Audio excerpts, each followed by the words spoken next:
Esa Sala de Prensa Blue, dirige Juan Roberto Vargas.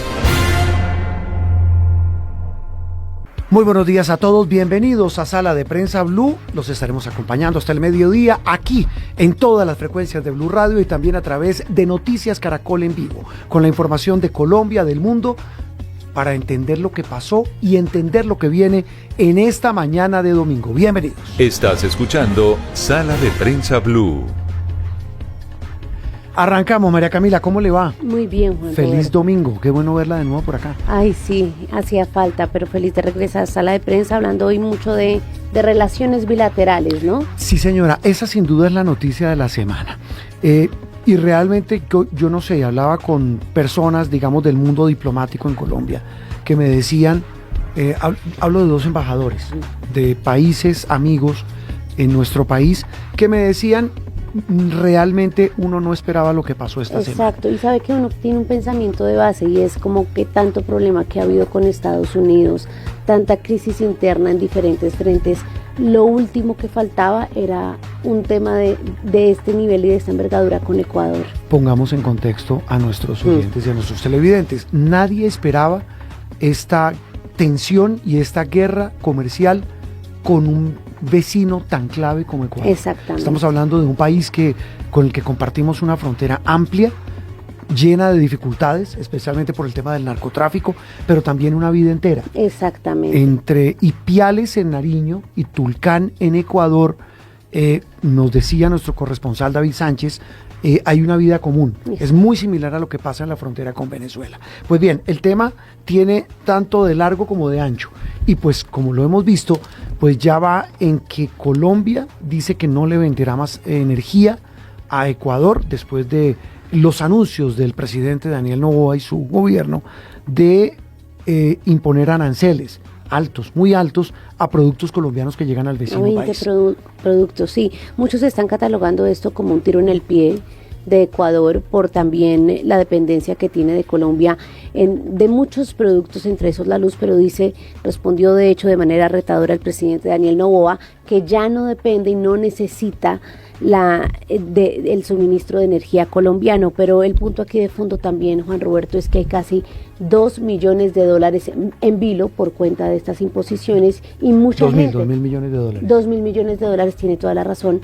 Y Juan Roberto, el tema no es tanta la afectación entre gobiernos, sino lo mismo que se decía cuando el presidente Trump quería imponer aranceles. La gente, los comerciantes son los afectados. Bueno, hay un anuncio del presidente Noboa, es decir, no se han hecho efectivos hasta hoy domingo, pues habrá que ver oficialmente cuándo entran a regir esos aranceles.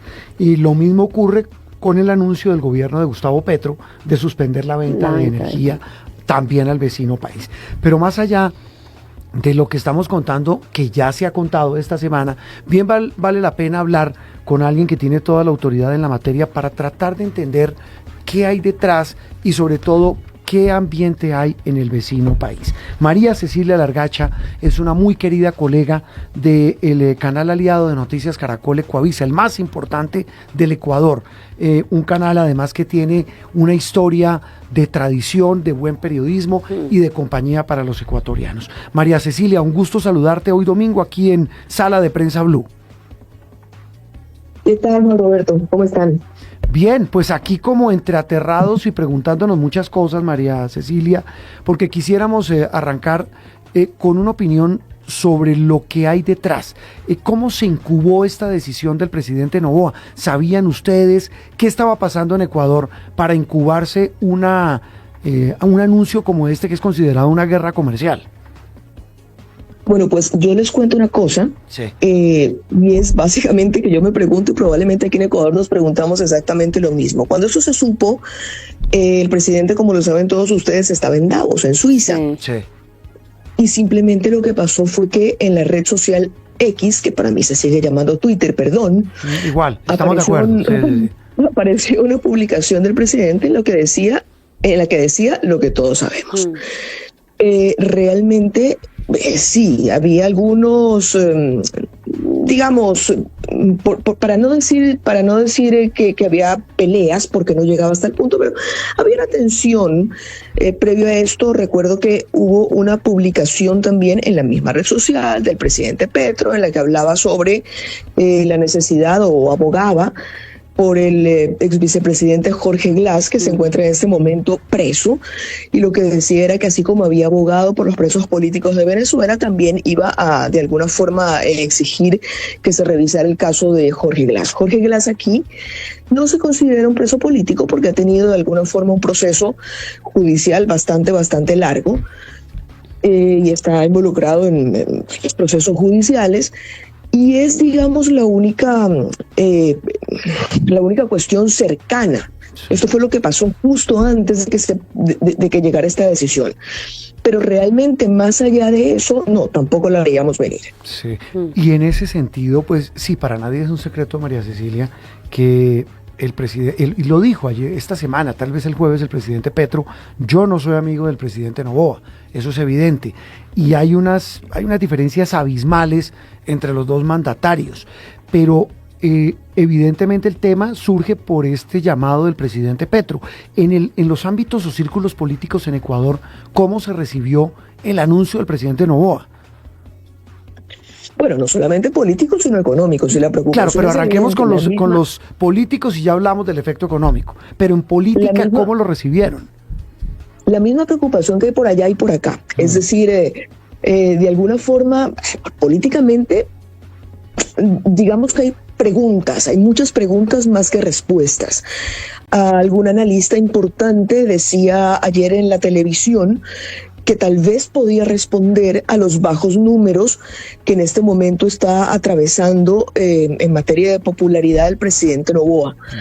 El presidente Noboa es una persona que hasta ahora, 2 años después de haber llegado al poder, mantiene números altos. No ha pasado así en este enero, en donde su popularidad ha caído por debajo del 50%, y lo atribuía tal vez a eso.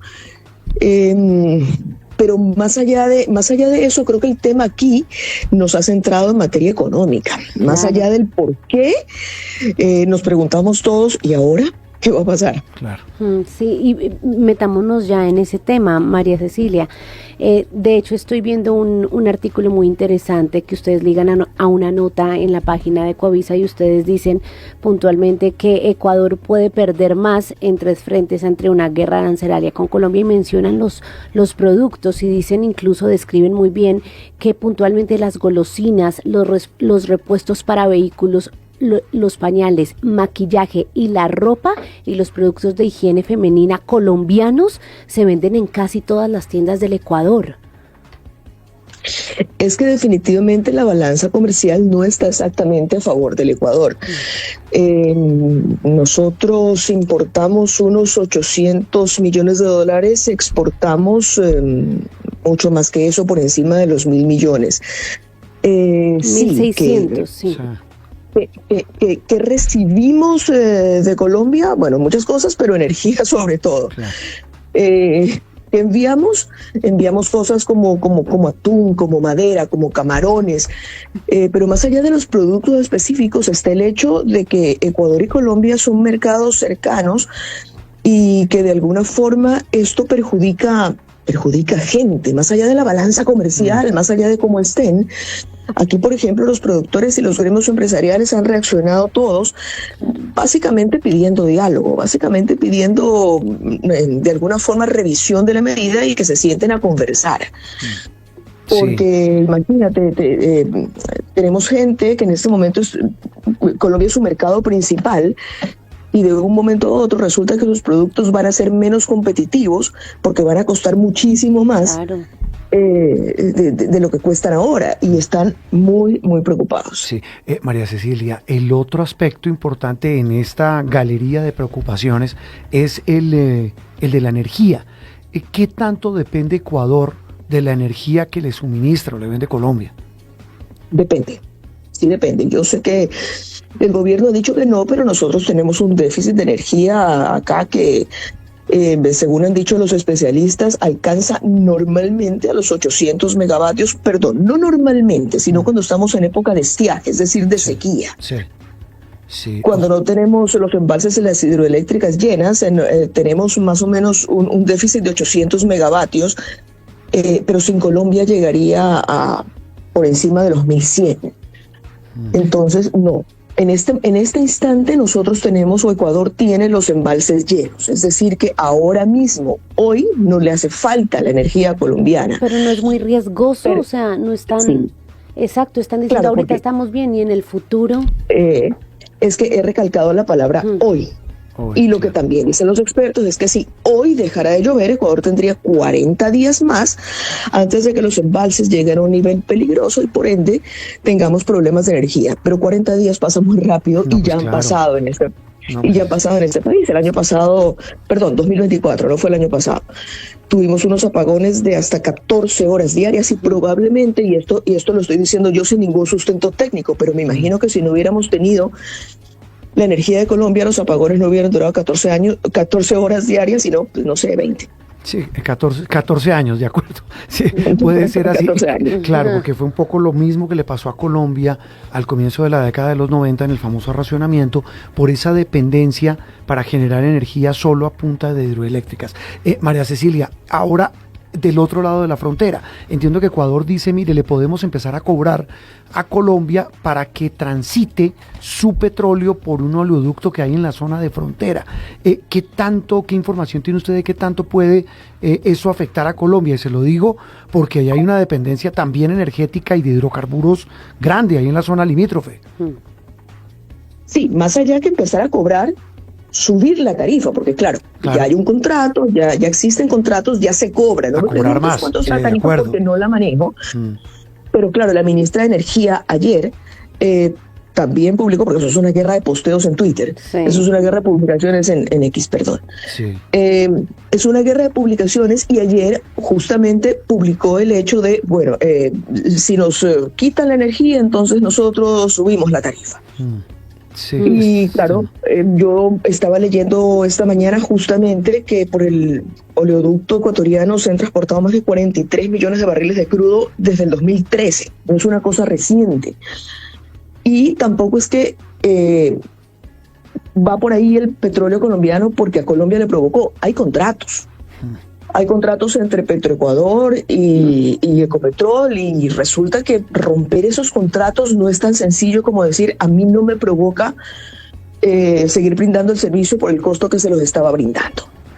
Sí. Entonces, todo esto no es una cosa sencilla, no es de alguna forma, hoy me levanté y decidí que ya no voy a hacer esto.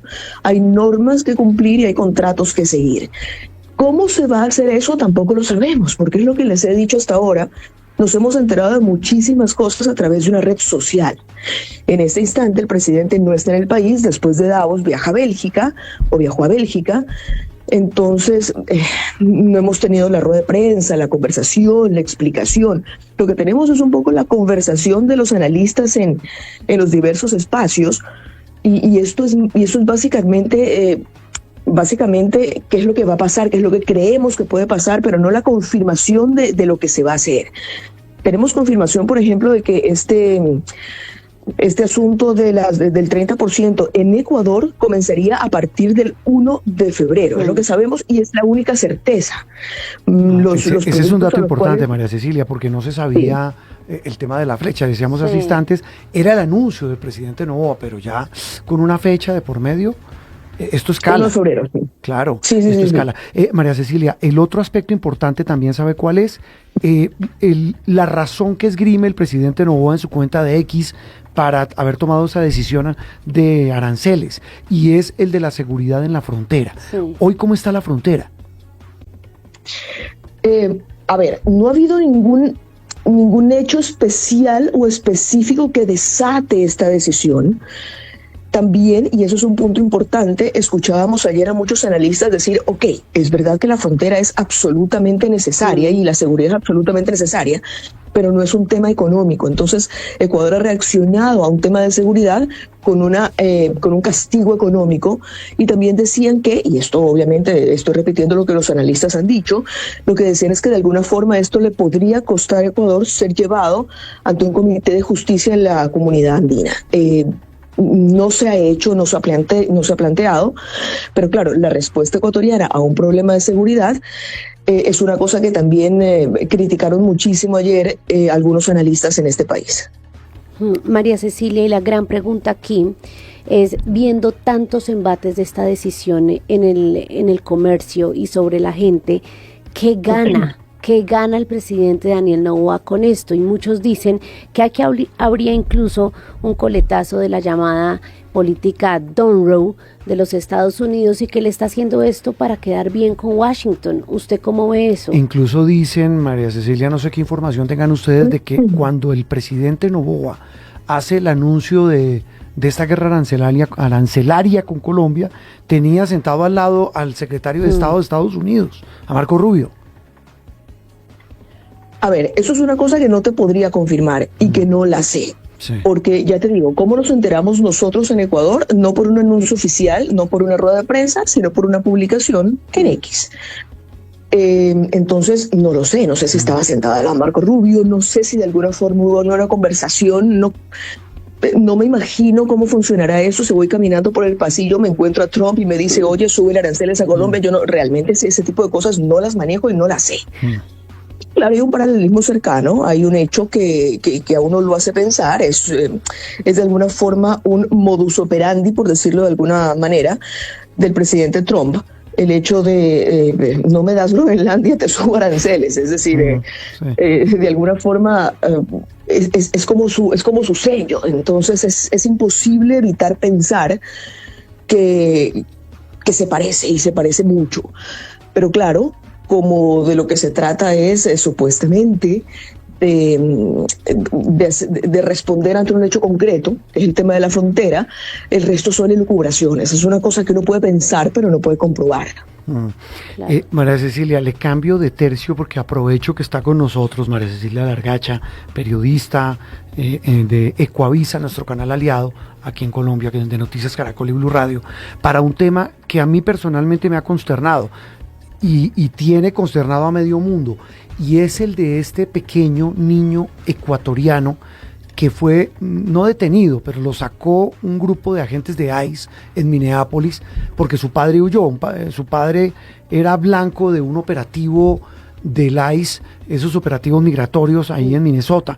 El niño se convirtió en un símbolo mundial de esa brutalidad de esta agencia y que pues ha generado todo este movimiento contra esta política del gobierno Trump. El niño es ecuatoriano. ¿Qué sabe en Ecuador del pequeño? Bueno, hemos estado tratando de localizar a su familia, hemos estado tratando de conversar, pero lo que tú dices es exactamente cierto. Ese caso ecuatoriano puede haberse convertido en un símbolo mundial, pero claro, no es el único. No, claro. Acá en Ecuador hemos tenido, supongo que a ustedes les llegan las noticias cuando son personas colombianas, a nosotros nos llegan las noticias cuando son personas ecuatorianas, y nosotros tenemos una migración súper importante en los Estados Unidos. De hecho, si les cuento que las remesas, es decir, lo que nos envían los migrantes ecuatorianos a Ecuador, resulta que son para nosotros el primer rubro de ingresos. Aquí pasa algo similar. Me da miedo decir que es el primero, y está en el primero o el segundo lugar. Sí. Entonces, claro, este niño ha sido declarado en abandono, hay una indignación completa, pero es que no es el único caso. Acá bueno, nos han llegado casos de mujeres golpeadas en el piso ecuatorianas, pues por el simple hecho de estar caminando por las calles. Ustedes y yo conocemos lo que conoce todo el mundo a través de la televisión. El tema de cómo se está llevando a cabo estas detenciones en los Estados Unidos. Entonces, hay indignación, hay una alerta colectiva, pero más allá de eso les puedo contar bien poco. Sí, y hay un tema que se repite y que parece calcado, y es como que nosotros aquí en Latinoamérica, quiero preguntarle cómo lo perciben ustedes en Ecuador, María Cecilia, lo que vemos es un gobierno con un bajo índice de favorabilidad y mucha necesidad, especialmente en las regiones, y por eso la gente sale buscando nuevas oportunidades y eso termina mucho en esos casos de ilegalidad buscando el sueño americano. ¿Cómo han visto el tema de los ecuatorianos dejando su país en este gobierno de Noboa? ¿Y cuántos han dejado el país? Y se lo preguntamos, ¿sabe por qué, María Cecilia? En Colombia en los últimos 3 años se han ido casi 1.300.000 colombianos para no volver. Ok, no. Nosotros en cambio hemos tenido una migración gigantesca. A veces decimos que, en este país decimos a veces que Nueva York es la principal ciudad, es la ciudad más habitada del Ecuador. Qué barbaridad. Pero claro, nuestra principal emigración ha sido hacia los Estados Unidos y hacia España, pero no ha ocurrido en este gobierno. No es un fenómeno, sí, obviamente la gente sigue saliendo porque nuestros países en general evidentemente ofrecen pocas oportunidades de empleo, de progreso, y por mil razones. Básicamente porque socialmente encuentran más oportunidades en otro sitio. Pero no es un fenómeno que ataque específicamente a este gobierno. Nosotros tuvimos una migración brutal en el año 2000. Esa fue nuestra gran ola migratoria, fue cuando cambiamos del sucre al dólar, fue cuando hubo congelamiento bancario, fue la época de la crisis económica en Ecuador. A partir de entonces no es que ha habido una recuperación gigantesca, hemos tenido pros y contras, hemos tenido momentos altos y momentos bajos, pero en este gobierno en particular no ha habido una ola migratoria gigantesca, que creo que nada se compara a lo que vivió Ecuador en el año 2000.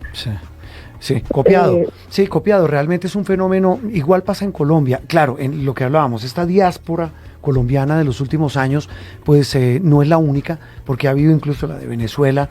Ahí casi migraron a Venezuela casi 6 millones de colombianos. Pues María Cecilia, esta tertulia periodística, pues para hablar de 2 temas puntuales, estas diferencias diplomáticas entre Colombia y Ecuador, pues que son primero absurdas y segundo, como arrancamos hablando, a quienes perjudican de verdad es a los ciudadanos de a pie, no a los políticos de al lado y lado de la frontera. Exacto. Le mandamos un abrazo y siempre aquí firmes con Ecuavisa. Un abrazo y feliz domingo. Gracias a ustedes, feliz domingo también. María Cecilia Largacha, periodista de Ecuavisa, hablando de la noticia de la semana, la guerra comercial y diplomática entre Colombia y Ecuador. Opinión, análisis y mucho más aquí en Sala de Prensa Blue.